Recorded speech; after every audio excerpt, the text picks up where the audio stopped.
দর্শক, ভারত জুড়ে এখন শুধুই ভোটের আবহ।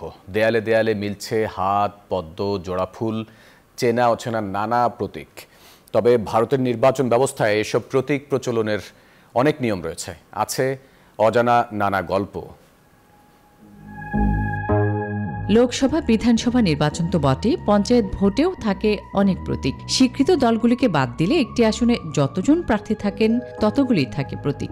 নির্বাচনে প্রতীকের সঙ্গে নিরক্ষরতার একটি গভীর যোগাযোগ রয়েছে। স্বাধীনতার পর 1951 সালে ভারতে যখন নির্বাচন পদ্ধতি চালু হয়, তখন দেশের সাক্ষরতার হার ছিল খুবই কম। নিরক্ষর ভোটাররা কিভাবে ব্যালট পেপারে লেখা পছন্দের প্রার্থীর নাম ও দল নির্বাচন করবেন তা নিয়ে প্রশ্ন ওঠে।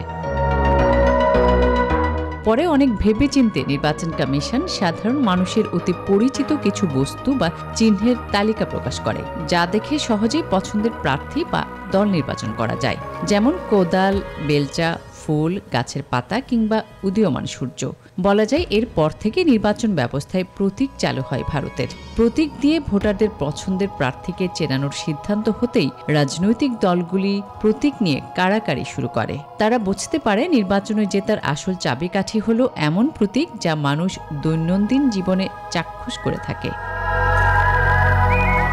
একটি দলের যে একই প্রতীক সবসময় থাকে না, তার নজিরও রয়েছে ভারতে। তার সবচেয়ে বড় উদাহরণ দেশটির প্রধান দুই রাজনৈতিক দল কংগ্রেস এবং বিজেপি। একেবারে প্রথমে কংগ্রেসের প্রতীক ছিল জোড়া বলদ এবং জোয়াল।